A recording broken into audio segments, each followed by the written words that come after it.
Hi, my name is Mike, and I'm here to read a comic. And today's comic is Fantastic Four, issue number 167, dated February 1975. This is the conclusion to the first Fantastic Four recap I had done. That one had been published, and I was up on gummies, but today I took shrooms, so there might be a noticeable difference in how I present the material. So I'm going to take a look at the cover. It's a Jack Kirby cover.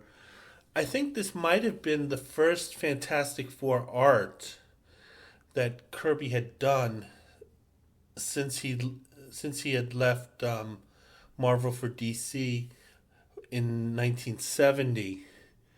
Kirby had a big return back to Marvel. That was largely because of Stan Lee. Stan Lee, even though Kirby and Lee had their troubles, Stan always wanted Kirby, back in the fold, so to speak. And I think they're continuing on this Kirby tangent. Excuse me. I think there was talk that maybe Kirby would take over the Fantastic Four at this time. I think it was kiboshed. It wasn't really serious for a number of reasons. One, don't think Kirby wanted to revisit that material. And also, the Fantastic Four was kind of a sore spot for Kirby because of a lot of the issues between Lee and Kirby occurred because of the success of the Fantastic Four. Excuse me. And who gets credit for what. But Roy Thomas spoke about it. I think he mentioned that he wanted Kirby to draw the comic and he wanted Kirby to plot the comic, but he didn't want Kirby to actually write. And that was a contention for a lot of the, I guess, the then, Mavericks, new bucks in the Marvel offices, because they they saw Kirby's writing as kind of very outdated, very leaden, very um, amateurish, so to speak. But he could plot a story like no one could, even back then. But Thomas was talking to Kirby. Kirby did not want to plot. He said, just give me a script and I'll draw what you have on it. And Roy Thomas didn't. He didn't want that because he wanted Kirby's imagination. And if Thomas is just handing Kirby a script to draw, then he's like, "Fuck it, I can just give it to anyone." Then also, Roy Thomas knew that Kirby didn't like him, but Thomas knew it wasn't really personal. It was there were issues between Kirby and Lee, and Thomas sort of got involved. He was sort of like a smear by association because he was working very closely with Stan Lee at the time. Because Kirby, when he was at DC, he came out with an infamous issue of Mr. Miracle. I think it was number 6, where he's basically insulting both Stan Lee and Roy Thomas. It's a great issue, but it shows how deep the animosity was between the two. So we look at the actual construction of the cover. The Thing and the Hulk have teamed up at this point. They're on the St. Louis Arch. I think that was fairly new at the time. So they're on the St. Louis Arch. The other members of the Fantastic Four are battling these two. Um, Poor Sue has to deal with the Hulk. I mean, she's getting help from Johnny, but geez, man, they're asking a lot of her. Meanwhile, the Thing and Mr. Fantastic are getting at it. There was always tension between those two. Um, yeah, and Johnny, yeah, and apparently there's a bunch of people. Apparently, you can stick your head out in the observation part of the arch, which I don't think they allowed. So I'm going to start. And they also promised a shocking ending at the end, and it was somewhat shocking. But I'm going to start off with the story, and This one is called Titan 2. The creative team is Roy Thomas, who's the writer and editor. So he wasn't answerable to anyone in terms of creativity. George Perez, comic book legend. Don't have to talk about him. Art's really good here. Joe Senat is the embellisher. So, and he really does lend a lot to the pencils here. Joe Senat really helped anyone he was inking. And he does a really great job with George Perez's pencils. And anyway, we're going to go into the story. So at this point, the Thing and the Fantastic... the Hulk and the Thing have... they've teamed up together. And they're kind of going after the other members of the Fantastic Four, along with the U.S. military. One of the things that's interesting about this splash page is how much larger the Hulk is. And he's definitely the dominant character. And it works its way throughout the story. The Hulk is not a good ally to Ben Grimm. He's not a good friend to Ben Grimm. During this time, the Hulk was a member of the Defenders. He was a good friend and a good teammate to those guys. He is not a good teammate to Ben Grimm because there's this constant, thing where the Hulk kind of treats Ben like an annoying little brother, and he kind of bullies him and infantiles him. It's really odd, particularly given the intelligence difference between the two characters. Although remember, the Hulk doesn't think he's stupid. So, and and part of Bruce Banner's ego is in the Hulk. So not only does the Hulk not think he's stupid, he thinks he's a smart guy. And so he's not going to look at himself as the inferior in this partnership. Anyway, Reed Richards, he's like, what the hell is going on? Are you kidding me? We brought the Hulk here to cure him, and you just lost your senses. And the Thing isn't hearing this. As far as he's concerned, he views a lot of what's going on internally with the Hulk story. So he sees a like a brotherhood here, and they're kind of like facing off here. It's kind of funny. It looks like there's one soldier. Oh yeah, he is looking, but he kind of like is pointing his gun in the other direction. I don't know what he's thinking. So we go second. So anyway, the Hulk wants to take the lead. He's saying, just stand aside, little man. Oh, he calls him little man. He says, let Hulk take care of this. The Hulk way. And Ben Grimm's not going to have anything like that. He's saying, listen, these are my friends, ex-friends, but they're still my friends. They're my bros. I'm not going to let you beat up on them.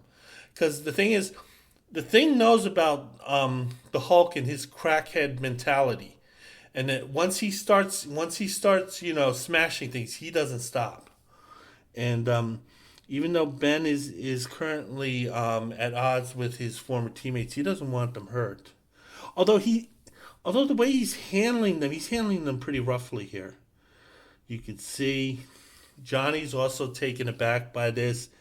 He's full on flame, but he's going after the Hulk. He's like, fuck dealing with Ben. I'm going to deal with the problem, and the problem is green, and it's the Hulk. And however, the advantage that the Torch had in the previous issue, he doesn't have here. So Torch is confronting the Hulk directly. The Hulk takes his two hands, he slaps him, he creates those shock waves that happens in the Marvel Universe. So the Torch is out for the count. Sue is obviously concerned. She sees her husband and brother being beaten up. She's like, Ben, what the hell is going on with you? And We see here the Hulk and the Thing. They're trying to go forward, trying to deal with Johnny and the military here. Yeah, that lunkhead colonel. God, he looks like he was on like a 24-hour bender. Anyway, Sue's the only thing keeping these two Titans from just totally obliterating everyone else. However, it's kind of taxing her powers because these two are going at her full strength. She looks like she's in a sauna. Oh, the colonel decides he's gonna try to do something. So he basically orders his men to fire, at point blank range. Has absolutely no concern about the ricochets of the fallen members of the Fantastic Four here. Um, Reed is obviously concerned. One, he's concerned about the ricochets. Also, he's actually concerned about his friend Ben because he knows that the bullets won't bother the Hulk, but Ben's rock hide may not be as durable. So he kind of has to stop this. So he just grabs the guns and just disarms the soldiers directly. And then we see the Thing in the Hulk. They come up with a plan together. They say, "Hey, listen, rather than sticking it out in this one room, let's smash this wall and make another room." And they do so, and they escape. Colonel's beside himself, even though the problems that are occurring are the problems he occurred. Mr. Fantastic's a little tired of this guy. So he's just like, let the adults take care of it. Let the adults take care of it, little soldier boy. So it turns out the Hulk and the Thing, they're in this, I guess, they're in this room that parks the hovercrafts. And Ben Grimm figures that's their way out of this place. Because they're still in that kind of NORAD mountain base. But they notice there are multiple hovercrafts, so they got to take care of that. So the Thing and the Hulk, they kind of grab a hovercraft apiece. They kind of get an idea that, hey, let's smash them, but we'll smash them together. And we see the Fantastic Four. Everyone's kind of shocked by what's happening here because it turns out there's a huge explosion. So the Thing and the Hulk are pretty efficient when they do work together. Mr. Fantastic's kind of beside himself here. He's just trying to talk sense into his friend. But he's not hearing it. Ben Grimm is not hearing it. I guess what they say when they say there's no convert like a new convert. Ben has been converted to the sweet sound of the Hulk. And he's talking about you human types have been exploiting me long enough. Oh, Ben sees himself as a civil rights a case here. So so Ben kind of has a persecution complex. Then he escapes in one of the hovercrafts. Again, this is not unknown. Ben Grimm was known as a pilot. So generally, if they need something to fly, Ben can fly it. The other members of the Fantastic Four, they're a little beside themselves at the moment. They realize they got their ass kicked. They don't understand the mental state of their friend. Got the Colonel here. He's ranting and raving. It was this doofus who caused the problem in the first place. Of course, he's not going to think of it that way. Reed is being a bit more adult, kind of just reflecting upon the situation. But he wants to figure this out too, and get it resolved. So anyway, we go back, see the Hulk and the Thing. They're flying. They have no real plan. So all of this is kind of by ear. And Ben is starting to doubt himself, and he's kind of wondering why he even thought of doing the things he did. So he's surprised he's even having these thoughts, much less acting out on them. It appears that the hovercraft inside is pretty quiet. The Hulk is not very talkative, And Ben Grimm likes to talk, so he's noticing the silence, and it's kind of getting on Ben's nerves. So Ben kind of starts to converse with the Hulk, trying to figure out what could their next move be, because they have no real plans. Ben wants to send him back out west, where the Hulk was, happily jumping and clipping commercial airplanes. Ben's fine with that now. He's like,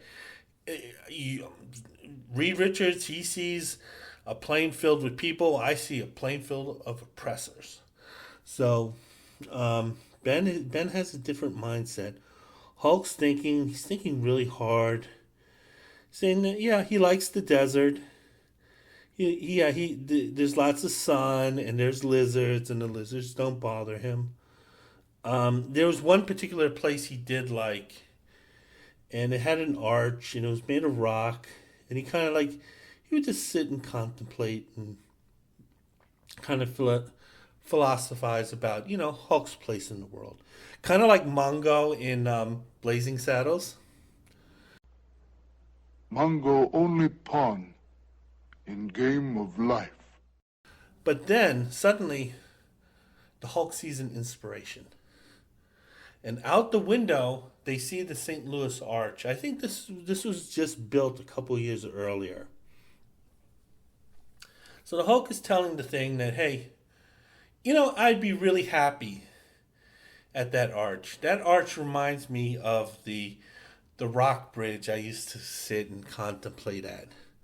So Ben, in his somewhat mentally comprised mind, decides that dumping the Hulk in a large city with a dense urban population, that's a good idea. And Ben's totally on board. But he doesn't give a damn what the people of St. Louis have to say. So he figures, hey, I'll let you down. I'll let you off. You solve your problems. I'll solve mine. We're both in the same union of the non-humans, the non-human club, and yeah, things will be good. Um, oh yeah, although should mention Ben actually does think about the people, and Ben says, "Them good people ain't gonna dig your parking your big green carcass on it." Okay, yeah. So Ben actually acknowledges that the people of St. Louis might not be happy with this. Hulk says he doesn't give a damn what they think. Um, and then I think Ben is pretty much okay with that argument. But they're making it clear that Ben is going through some psychological issues. That he's also he's also a bit moody. He doesn't really like the way the Hulk is talking to him, because the Hulk has a superiority complex with the Thing, because the Hulk and the Thing know one thing: Hulk is stronger, and because of that, Hulk sort of has this superiority complex with the Thing, so he's constantly talking down to him and kind of just belittling him, even when they're allied. And the Hulk is showing a little concern. So even the Hulk is noticing that the Thing is not acting in his right mind. I think actually the Hulk asking the Thing backfired, because the Thing is like, oh, no, I'm fine. So yeah, so I think the Thing is sort of like kind of doubling down at this point, saying, no, I'm in my right mind. We're going to do what you want because, your plan sounds great, Hulk. So they're coming down on the St. Louis Arch. Meanwhile, at the NORAD base, the other members of the Fantastic Four and the Colonel, they're trying to figure out what's going on with Ben. Reed is a little beside himself, because the whole thing of taking the Hulk into a densely populated area, he thought Ben would never do something that stupid. And Reed is standing here basically saying, how the hell is he this stupid? I thought he had better sense than this. So it's kind of clear that that Ben Grimm isn't in his right mind. The Colonel is kind of being a wise ass, saying, "Really, dude? After what I've seen of the thing, there's no level of stupidity. I don't think I, he's capable of any type of stupidity." Yeah, those mushrooms are still getting at me. So anyway, the Fantastic Four, they're really tired of this Colonel. Johnny's threatening to sock him in the face. The Colonel's daring Johnny to do it, but the Colonel also gives the Fantastic Four permission to go after their friend first. So basically, the deal is you have X amount of time to get the thing under control and get the Hulk out of that area, or else we're going to take it. We're going to take care of it. So the Fantastic Four agree to that duty. They take one of the hovercrafts that wasn't damaged by the two Titans, and they're flying out to St. Louis. You see the other members, they're still discussing what to do. They're not quite sure what's going on. Reed hypothesizes that it likely is due to his exposure to the Hulk. The Hulk apparently emits gamma radiation. Now, this hasn't been a big deal with the Defenders. They're kind of around him all the time, so none of them are mentioning any type of gamma cancer. But apparently, the radiation that the Hulk emits is bothering Ben a little bit, and they're discussing that. They're kind of not sure. They're still not sure what to do. But they're also not sure how far they can take this fight because he's still their friend, and they don't want it to get bad.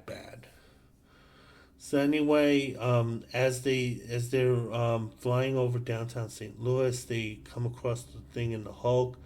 They're on one of the residential roofs. Really nicely drawn art here by George Perez, showing how massive the Hulk is. He apparently took a large chunk of the roof, and he's going to throw it at someone. It looks like soldiers. Ben is telling the Hulk, put that down, put that down. Hulk isn't listening. Hulk is in crackhead mode at this point. In many ways, the Hulk was the original crackhead, when you think about it. He has this amazing determination. He only cares about himself, and he will do what he needs to do to get his little fix.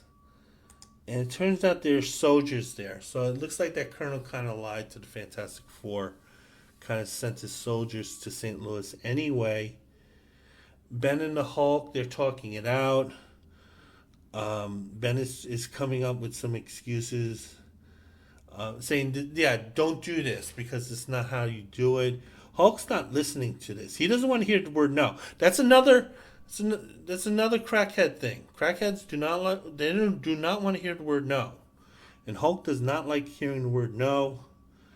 And thing kind of smashes the debris. He smashes the piece of cement that the Hulk is about to throw into smaller pieces. And it still rains down on the soldiers, but nevertheless, it's not that one big piece that was going to be thrown down by the Hulk. Soldiers are concerned. Hulk is going to jump down and come to the soldiers. So, he's still determined. Again, crackhead determination. Hulk is determined to end this threat. He's going to confront these poor enlisted guys who are. I think the draft had just ended around this time.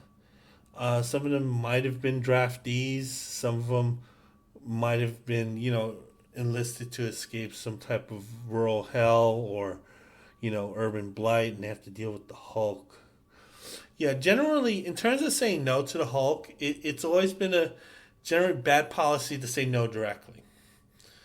What you have to do with the Hulk is this. You got to say, yes, Hulk, you can do this, but it would be better if you did this instead. That's how you say no to the Hulk. You don't say no to him directly. You give him another suggestion and you tell him it'd be better if you did that. So the Hulk is coming down. He's going to confront these soldiers. And he lands right in the middle. And the energy from the landing was enough to sort of kind of clear the area. So the soldiers are unconscious at this point. So they're kind of explained away as why they can't be an effective fighting unit. The thing he's going through is mental issues at this point. He's not happy with the army and how they're handling this stuff, but he doesn't like the way Hulk is handling his business. Because Hulk. I mean, the thing is basically babysitting a crackhead here, and he's doing it while having mental issues of his own. He's kind of going back and forth. Things are getting worse with him mentally. Extremely well drawn art here. Joe Sennett did a terrific job. So the Hulk is facing off against the soldiers. He's saying, come at me. Hulk definitely watched a lot of wrestling, because what he's doing here is pure wrestling move. This goes back to the glory days of the WWF, when it was called the WWF. And it turns out that the one person the Hulk is listening to is Ben. So Ben is kind of talking some. Says at the very least Ben is trying to distract the Hulk from the soldiers. But then it turns out the Fantastic Four have arrived. And Reed has a power. He has kind of like this power pack on him that will give him limited flight. He also has a gun. And he's ready to use it against the Hulk. But the problem is that as long as Ben is close to the Hulk physically, Mr. Fantastic doesn't want to use this gun. But nevertheless, this is the plan to stop him. I think Sue is flying the ship at this point. Johnny's still inside. And they're kind of encircling the area where the Hulk is. Reed and Ben are still talking it out. Reed is explaining the situation, that it's the Hulk's radiation that's affecting him, and that every moment you spend near the Hulk, you're making it worse for you physically, mentally. At least Ben doesn't buy into that. He's just simply coming up with excuses and making cases. Like nothing Mr. Fantastic is saying is going to get through to Ben's head, because Ben's just going to come up with an excuse. Mr. Fantastic, he said, I can explain the entire thing. Let me just capture the Hulk, and then I'll tell you everything. Don't worry about it. I can kind of understand Ben being kind of suspicious about that. Hulk is hearing this, by the way. So these guys are talking, and they're pretending like the Hulk isn't there. And the Hulk's standing right next to Ben. Hearing this, he understands what's going on. He sees what Mr. Fantastic is trying to do. So Mr. Fantastic is like, enemy number one. Because he says here, you are trying to rob Hulk of Hulk's one new friend. Hulk values friendship. But the thing is that friendship is kind of a one-way thing, one-way street with the Hulk. Like you doing everything the Hulk wants you to do or needs you to do, that's being a good friend. But you saying no to the Hulk, that's, you're not a good friend to the Hulk as far as the Hulk is concerned. Again, it's like that crackhead mentality. He's not going to let it happen because Hulk has all that determination. The soldiers, they know they can't really do anything about it. And they're just kind of hoping for the best at this point. And they're just going to do what they can to keep any civilian deaths down. So they're kind of been written out of the story. Before I go back to the story, I'm going to look at the Baxter Building bulletins. These are the letter pages. In the previous issue, I had gone over the letters, and I had noted that editorial, which probably was Roy Thomas answering these letters, was really sensitive. He was really defensive and really sensitive, and that continues. So if you are a fan of the Fantastic Four, Roy Thomas, ooh, I would not have wanted to meet him at this time because any type of criticism, no matter how constructive, ooh, he would just turn on you. Okay, so the first letter, they're talking about Fantastic Four 163. Guy says it was a landmark issue. He's talking about the cover art, saying it was really good. He liked what he saw inside, and that he felt that it really did deserve the world's greatest comic magazine banner to it. Okay, he does have one little point that he wanted to clear up, and they're saying something about the story. So he found this one little error, and okay, it looks like Roy Thomas. They're talking down to this guy. I mean, he writes a really nice letter, but the response looks like he's like talking down to the guy. Okay, Okay, the next letter is talking about the Archon adventure is over, and he's happy about that. Again, I would have been happy about that. I always hated those alternative universe stories. Talking about the Inhumans. Oh yeah, Medusa because Sue rejoined. Yeah, Sue had left Mr. Fantastic a few issues earlier. Sue tends to do that. Sue will walk away from Reed every so often, but she always comes running back. I think, although this time I think Mr. Fantastic had to run to her. Um, he doesn't. Oh yeah, he doesn't like. He didn't like the follow up issue, saying that it was really the art was inferior and the story was terrible, and changing Johnny's costume was kind of a gimmick. Yeah, it didn't last long because Johnny's in his blue outfit here, so that red outfit didn't last too long. This is clearly a well written letter. It's just I don't really care too much about what he's saying. Sorry, Rich. Rich of Clifton, New Jersey, because they printed the addresses of these kids. Oh boy, I hope none of them got surprise visits because oh boy, if you had bad intentions toward kids, I mean Marvel's just helping you out by just giving you these kids' addresses.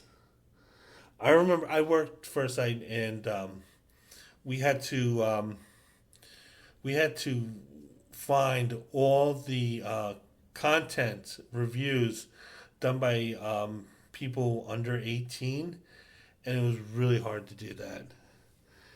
And even like in 2000s, you'd have like 10-year-old kid, and he would leave his review, and it would be his email address and everything. And it took, and then people figured out, hey, we shouldn't be doing this.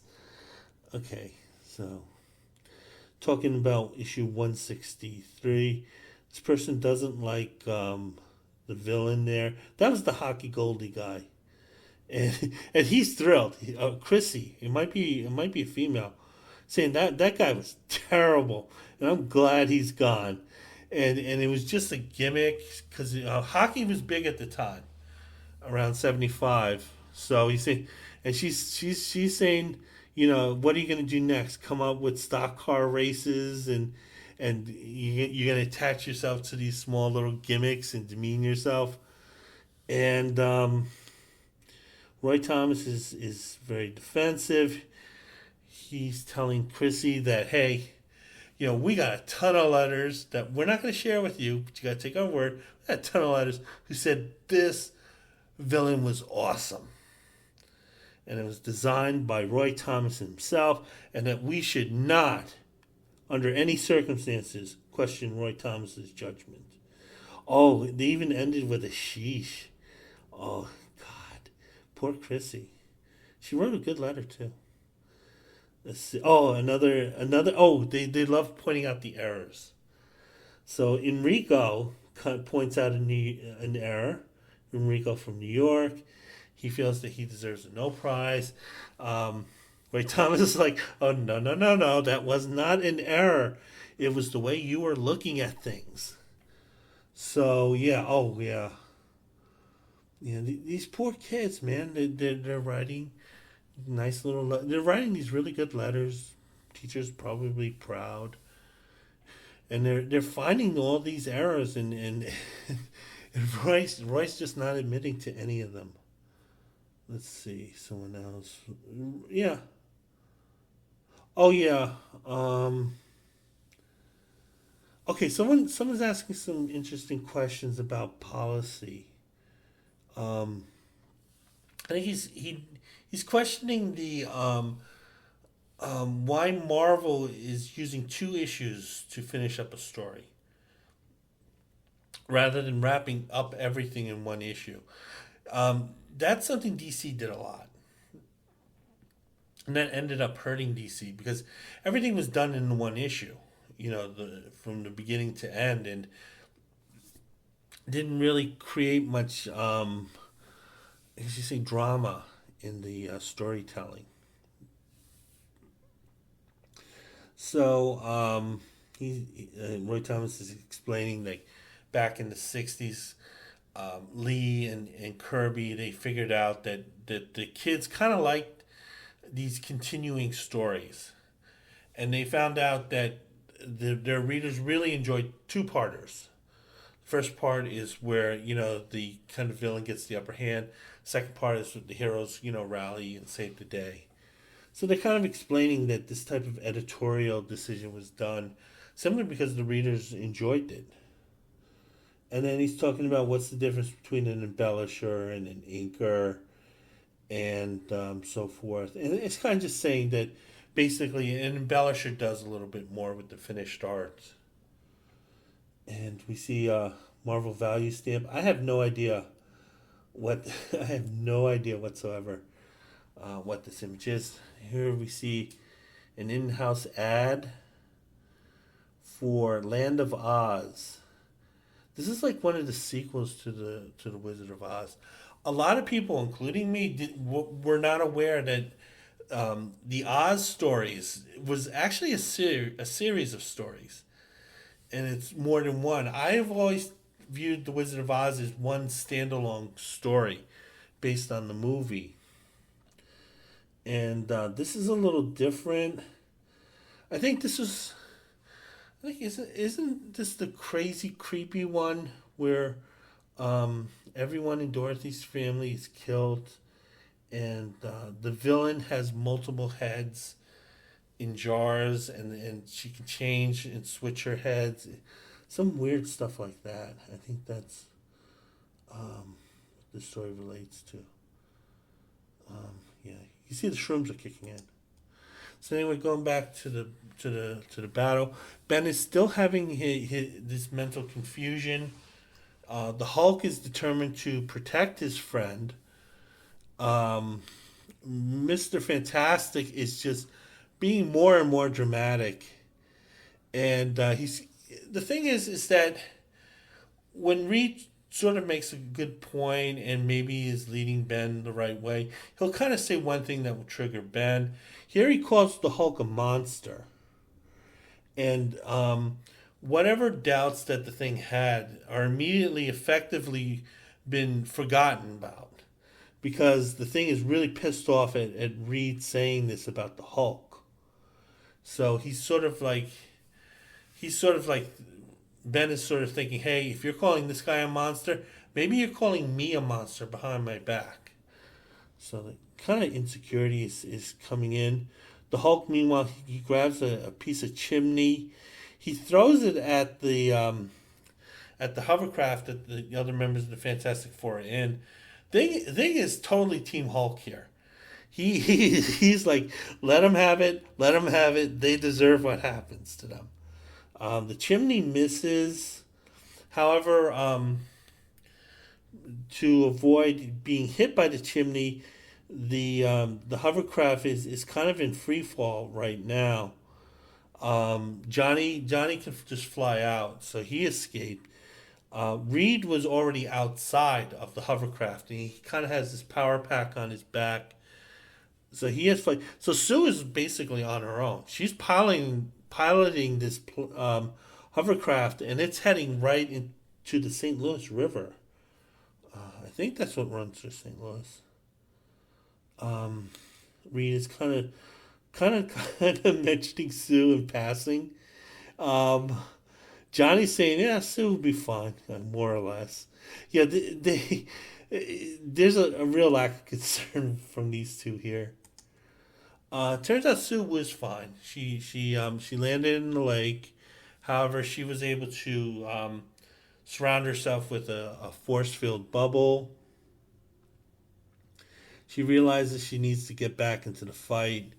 She's not going to swim it, so she uses her invisible powers to create basically a walkway for herself right back to the St. Louis Arch where she can rejoin the fight. Um, Mr. Fantastic, lots of drama going on here. He's still trying to talk to the thing, saying, "I can only use my weapon if you're not near. I don't want to hurt you." But the thing, yeah, he has kind of like a personality change here where, yeah, he's feeling really persecuted and yeah, he feels really down about his appearance at this point. So he's taking it as all you humans are alike. Um, then the Human Torch does something strange. He decides to barrel directly into the thing, so he's gonna have it out with him. So the thing and the torch are they're having it out here. It's really nicely drawn panel. The thing gets the better of him because it looks like Johnny wasn't hot enough to really bother Ben's rock hide. And Ben just kind of throws a haymaker at him. Those are not good effective punches in real life, but in comic books they look great. Um, so anyway, as the Human Torch is flying, uh, he- at this point when he's unconscious, he's no longer a flame, but nevertheless his body slams right into Mister Fantastic. Um, Mr. Fantastic is dazed. However, Johnny is dropping like a rock because he's totally unconscious at this point. Reed is sort of just hanging on. He doesn't know what's going on, so he can't help Johnny simply because he's too disoriented. However, Johnny lands on an invisible cushion provided by his sister. So he's kind of like he's a little discombobulated, but he's still alive. It looks like all his body functions are moving. So he's kind of yeah he has a concussion more or less. Sue sees what's going on with the Hulk and Johnny. Again, the Hulk showing that he's not a good friend. He grabs the thing by one arm and he leaps from that residential roof directly onto the St. Louis Arch. The way he does this, the Hulk, he totally infantiles the thing. So again, it's that thing where the Hulk views Ben as a friend, but the Hulk's not being a good friend. It's similar to the dynamic, I guess, when you remember Facts of Life. You remember Blair. She was friends with Natalie and Tootie, but she also kind of viewed them as inferiors. She was only really truly friends with Joe. It's kind of the same dynamic here. So, the Hulk is taking his little brother onto the arch. Mr. Fantastic, he's totally discombobulated himself. He's easy pickings for the Hulk. The only thing that's standing between Reed's brains being splattered all over the arch is Sue. Sue sees this. She's putting a protective force field around Mr. Fantastic. Hulk has that crackhead mentality. that determination, he's just gonna bang through it. It doesn't matter to the Hulk. So you can see the drama here as Sue's getting more and more exhausted. It's becoming a greater strain for her, and she's doing this against an opponent who doesn't get tired. So at some point, that fist is getting closer and closer. Sue, I mean, this reminds me so much of the Titan submersible. I mean, the Hulk's fists are basically the water pressure, and Sue's force field is that carbon fiber outer layer that's about to be smashed. However, just before that happens, the thing kind of gets his head together. He's still a little disoriented, but nevertheless, he can clearly see what's going on. Doesn't like it. He belts the Hulk. He's had enough of this guy. He realizes, yeah, this guy's kind of a menace here, and he hits the Hulk so hard that Reed is knocked off the arch, and Ben is horrified by this because he went in there wanting to save his friend, and now it looks like his friend might perish because he knows the other two aren't really in good enough shape to save him. However, Sue finds it in herself to provide that last moment of power. She softens Reed's fall. She's knocked unconscious at this point. So we can see the Fantastic Four right now. Sue's completely unconscious. Johnny is still weakened. He's holding his sister. That's about all he can do. Reed's just kind of standing around, looking around. He's probably discombobulated himself. The Hulk and the Thing are going at it, back and forth. The Thing is putting up a great fight, but the problem is that everyone knows that the Hulk is stronger. So it's really at this point just a matter of time. Okay, I'm not gonna look at the Marvel bullpens or the Spider-Man ad, Twinkies ad, because I covered that stuff before. So anyway, we're going to the last panel. Beautiful artwork here. Lots of drama. This is what made Marvel Marvel. Same way you see the population of St. Louis. Very diverse, I should add. And we can see the other members of the Fantastic Four just looking at this epic battle. And they know that one opponent, the one they're rooting for, is the one that has no chance whatsoever. And the Thing is going back and forth. He's Rocky, and the Hulk's Apollo, but we know at the end of that first Rocky film who won. However, during this fight, where the Thing is putting up a great fight, he starts to transform and he changes back into Ben Grimm. So right now he's this hybrid of Ben Grimm, the normal guy, and Ben Grimm, the Thing, who's made of rocks. Now at this midpoint, he's obviously easy pickings for the Hulk. The Hulk lands another haymaker here. Again, haymakers are not good punches, but when you're as strong as the Hulk, you can get away with them. Ben's in free fall at this point. The Torch, he's rested enough where he can go into action, and he's going to save Ben. Now, this is a little awkward because on one hand, Johnny can fly, but Johnny's a flame. So in this case, if Johnny tries to catch Ben, he'll solve one problem, but he'll create another one. However, Johnny has it kind of figured out. He's going to do what he's going to do. He's going to kind of create a circle of rings with the idea that the hot air produced will sort of soften Ben's downward fall. And it does work. Because, science is flexible in the Marvel Universe. Hulk is looking down, sees the events. He sees that his orange friend is gone. We see that Ben is normal again.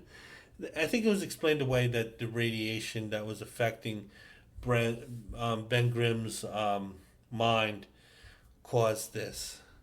So the idea is that maybe Ben was starting to revert, but doing it at a very slow rate, and that was causing his mental issues at the time because he wasn't aware of this transformation going on internally. Um, Sue thanks the Lord. I never, yeah. I know they had a Christian wedding, but beyond that, I never knew Sue to be like, kind of like a religious person. A little bit of holy roller. Hulk is sad. Hulk lost his friend. The friend he did not treat well, but nevertheless, he was still a friend in the Hulk's eyes. And he's kind of angry with them, but he doesn't want to fight. He just kind of just goes away. They just let him go. So they're like, yeah, you know what? Be a menace somewhere else. Seems to be the message. However, Johnny and Sue are quite happy for Ben. They know he always wanted to be human. He's back to being human. Reed is kind of he's kind of like he's not as happy, and he's kind of more concerned. So he's kind of like emotions are a little like kind of all over the place. Johnny's happy. He has a new friend, and they're gonna go about town. Yeah. Oh yeah. I think Johnny at the time he was having girlfriend troubles, and Ben was having girlfriend troubles. They're both in a different city. Their girlfriends are in New York, so I guess it's sort of like one of those. What happens in St. Louis stays in St. Louis. Sue here, beautifully drawn, I should add. She's talking about how happy she is for Ben. Reed is kind of expressing his concerns, kind of thinking. I have to think that Reed was like partially based on the scientist Robert Oppenheimer. And Reed is saying this could be the end of the Fantastic Four. He doesn't have that haunted look that the at the end of Oppenheimer, but nevertheless, yeah, he's concerned. He's thinking this could be the end, and they're kind of what they're betting on is the readers will come back, and they want to see the replacement because they're already telling you, hey, we got a replacement for Ben. Yeah, and I bought that issue too. So that's my recap of Fantastic Four 167. And I hope to have more reviews, walkthroughs soon. Bye.